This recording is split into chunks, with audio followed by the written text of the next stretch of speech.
I want to talk to you today about anxiety. You've had it, I've had it, we've all had it. We have a society that's filled with anxiety, with everything that's going on in this world right now. How could you not? How could you not get worried, get upset about a lot of things that are going on? Well, what I want to do is I want to talk a little bit about this process of anxiety and how we can heal some of the long-standing anxieties of our life. So to do that, I'm going to jump kind of right into a metaphor of, on Texas highways at least, and maybe in a lot of other states, on a lot of the highways there is a white strip on the right. And on the other side of that white strip, on a lot of highways, there is this corrugated, chopped up, almost Sherman tank-like track mark that is imprinted or cut, I'm not sure how they do it, into the pavement.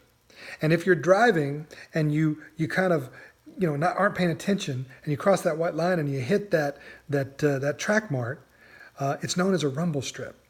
And so that's what it does. It rumbles because when it hits the tires, it vibrates through the vehicle and you feel it as you're driving, and it immediately makes you aware that you specifically have gone out of homeostasis of your driving experience. And you need to be paying attention because some sort of adjustment needs to happen in order to get you back into the center of your life, into the center of the highway, so to speak. So it's a safety precaution. It's a safety tool. It's a part of the road that literally is communicating to you what's going on and where you need to be paying attention and make adjustments. Rumble strips. What a great idea. So anxiety. Anxiety is the rumble strip on the highway of our lives.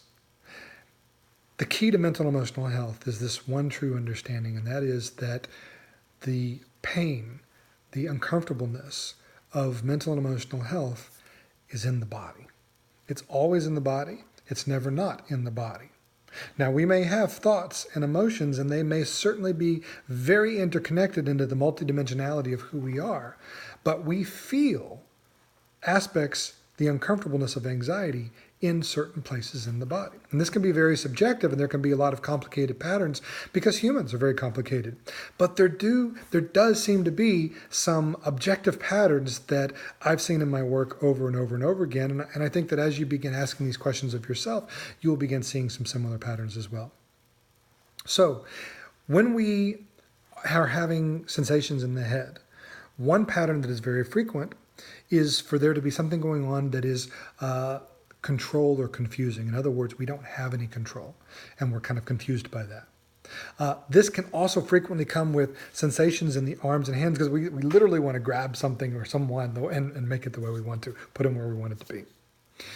If there's sensations in the neck, I see this a lot with certain sexual and child abuse situations, but it shows up in a lot of situations where we can't find our voice. We can't speak. We don't feel heard. We don't even know how to speak sometimes. It can be a tightness or a choking and show up in heaviness and other different types of sensations here.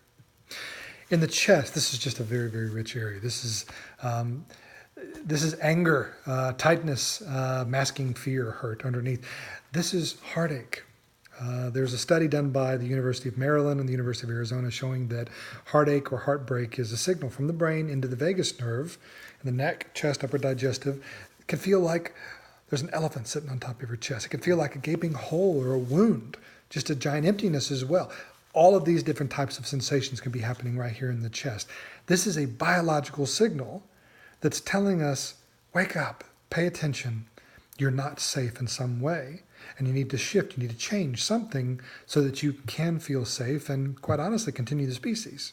Just an ingrained biological signal. And then down here in the solar plexus, I did a lot of work with inmates, and one of the things that I would just frequently see as we began our sessions was this crossing of the arms, this don't take my power. And of course, in social phobia, we have to get up in front of a large crowd. A lot of times we'll get butterflies in the stomach. And of course, there's very specific things that are going on with blood flow and with the autonomic nervous system. But on the topographical examination, this is our body reacting in certain ways to its perceived conditions. So it is a signal. It is a guide. It is telling us what is going on inside. And so a standard of treatment for this is medication. One particular medication, there's a family of benzos, is something that affects GABA. GABA is a neurotransmitter. And to make a long story short, what this does is it calms down anxiety. It calms down the signal. It blocks us from the signal.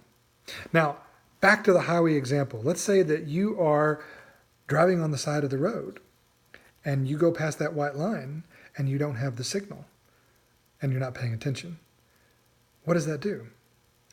Well, one, we get really good at maybe driving on the side of the road. And we also exponentially increase our chances of crashing. So anxiety is a guide. It's telling us, it's guiding us to what needs to be healed. The question is do we have the tools or a system of conditioning that can allow us to process that information in a healthy direction? And this is where we can get in some of these other trainings where we're talking about somatic techniques that very quickly bring down the felt sense of intensity in the body with how we are holding either what is a current situation of danger, which is the whole purpose of the signal, or, as we commonly see, some sort of trauma, mental, emotional, or physical in the past that was upregulated at one point, but it's never been downregulated. And so now we have triggers. We have triggers that create fear and anxiety within the body because we haven't been able to yet process those traumas. So, do you want to take medication? There's obviously some scenarios where it can be very, very helpful to calm things down, especially if you need to be able to function in certain situations. But if we jump out and we take a look at a bigger picture, we want to ask a little deeper questions. What is it that we really want? Questions like at the University of Chicago in the 1970s, there was a bunch of psychotherapists that got together and they started asking one really amazing question. One of the questions was, why does psychotherapy not work? And as we asked this question, which is not a great question, why does psychotherapy not work? They began recording different sessions that they were doing, and they began noticing that there was a specific quality that certain clients had that got better. There was a certain quality that clients didn't have that didn't get better. The description of this quality was the ability to, when asked, how are you holding this? Whatever this was, how are you holding this in the body? And that ability to check in with the body on how you're holding that external situation was a key predictor and is a key predictor in the ability to heal whatever it is that's going on.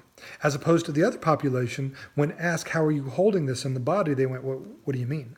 Because they were so conditioned to be within the cognitive thought processes that they were missing this whole other realm, this other language of the body, the sensational language of the body, this whole other rich experience of life, because they were conditioned to be here. And whatever you condition the brain to do, it's going to do. We find this in the Tetris effect, which we'll talk about in some of the other trainings. So, anxiety, the rumble strip on the highway of our lives. Are you paying attention to the story, or are you paying attention to the signals that tell you how you're driving down the road? Thanks for watching.